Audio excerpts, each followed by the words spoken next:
Are you tired of dying? Is the leveling experience keeping you down? Well, then you're in luck, because in this video, I'm going to show you the best way to get to level 20 and fast. Stop. Cut the infomercial.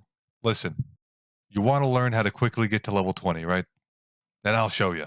Using this method, you can get to level 20 in 8 to 9 minutes. All right, I'm going to start off by showing you guys the fastest way that I level when I play.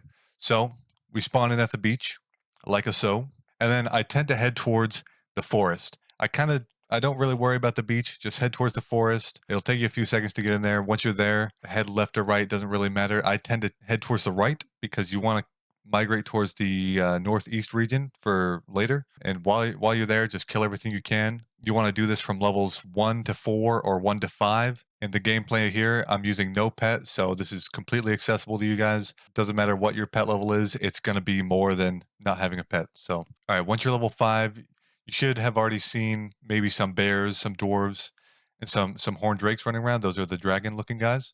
You want to kill those. If you're fighting bears and you notice that there's the mama bear, who's the big one, and does the most damage, you mainly want to try to avoid those shots. Those take precedence over any other shots, really. And if you notice there's more than 4 small bears, there's likely a second bear around. So you can kill both bears. Any dwarves you see, dwarves are really easy. The dwarf king will try to run away from you for a minute. Just chase after him, and then he'll charge towards you. He doesn't do much damage, but he's no threat anyways. Horned drakes, they'll try to orbit their little baby. Try to damage the mother as much as you can. The baby doesn't give great XP, so it's really almost not even worth killing, really, because of how much health it has. So just worry about killing the mother, and then you can kill the baby. Usually doesn't even drop anything good, but just move on. And do this till you're about level 8 or 9, and then once you're that level, have some better gear, maybe some tier 4 weapons, probably still a tier 0, maybe tier 1 ability, and like tier 5 armor. Then look at your minimap. There's 2 forest beacons, one on the left, one on the right. You're going to want to teleport to the right one. You'll know it's the correct one because it has a desert beacon both above and below it. You can either teleport directly to the forest, or if you're feeling like maybe you're a little bit weak, you can teleport to the desert below the forest. That's what I did in this clip here. All right, now that you're in the desert slash forest, once again, kill everything you can. The items of interest that drop from enemies here are tier 6 and 7 weapons, tier 2 and 3 abilities, mainly tier 3. Tier 3 is pretty plentiful. Tier 6 and 7 armor, and some better rings, tier 3 rings and stuff like that too. So stay here, kill these green guys. They have predictive shots, so if you're running in a direction, they'll try to guess where you'll be in the next second. So use that to your advantage. The dwarf guys, the bald ones that shoot a lot of shots consistently, those guys hurt the most. You want to avoid them. The brutes don't hurt. They're not too much of a threat, but don't hug the dwarf king because they could gang up on you. If you're in the desert and you see a minotaur, minotaurs aren't too much of an issue. Just don't stand on them. I know if you're playing melee, maybe that might be a challenge sometimes. You may die. It's okay. It's part of the process. It'll take you just another 8 minutes. That's all. You'll also come across these white eggs when you're running around the forest. They are one shot. So with that in mind, shoot it.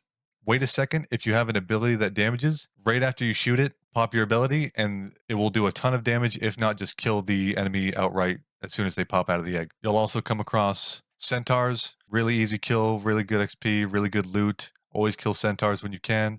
And you'll also come across dark elf queens. Try to avoid the enemies that shoot weakened shots. They kind of look like little shurikens or snowflakes. Avoid those.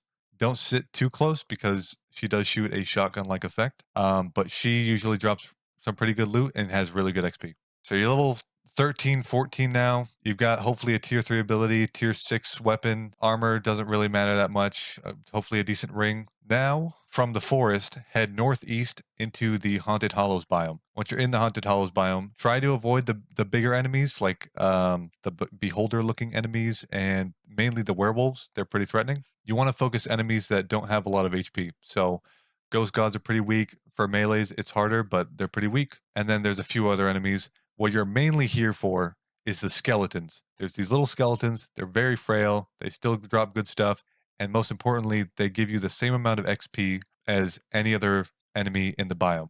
And they usually come in herds. So run around the Haunted Hollows as fast as you can, looking for as many skeletons as you can. If you see one skeleton, search around the area. They usually, like I said, come in herds. So where there's one, there's bound to be many. If you find yourself getting put in a sticky situation, don't run into area you haven't explored yet. Trace back into the area you came from because you've already cleared that. You know it's safe. It's just good to do. And this is a tip that will carry on throughout the rest of you playing Realm, I'm sure. All right, let's talk about some alternate methods you can do when leveling. As I previously stated, I usually don't do anything on the beach. If you're very new to the game, I do recommend killing enemies on the beach. Kill the Scorpion Queens and the Bandit Leaders.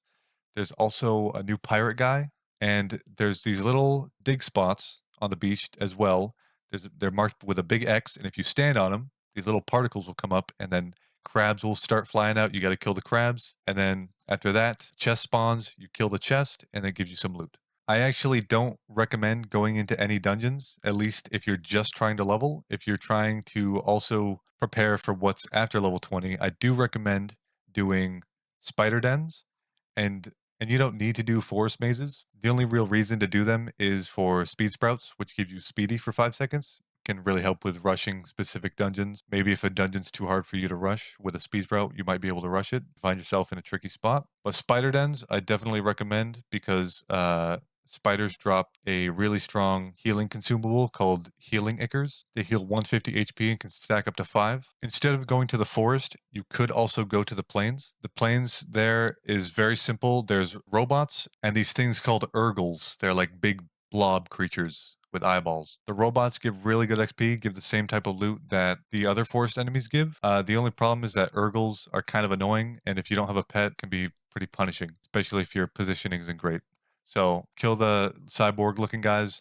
They're really not bad at all. The plains is a perfect side tier to the forest. I normally go forest because it's right next to the haunted hollows, whereas the plains you have to cut through a desert and then to the haunted hollows. So it's just a little bit faster to go to the forest. And boom, you have your level 20 character. I've done my job. In my testing for this video, I managed to get multiple characters to level 20 in 8 to 9 minutes was my average. And I found that when I would go in dungeons, it would slow me down a little bit. Not too much. It was almost on par, but going in dungeons I find to be a little bit slower than just leveling outright in the realm. All right, but anyways, hopefully you guys enjoyed. Thank you for watching, and I'll be releasing more guides very soon. I'll see you then.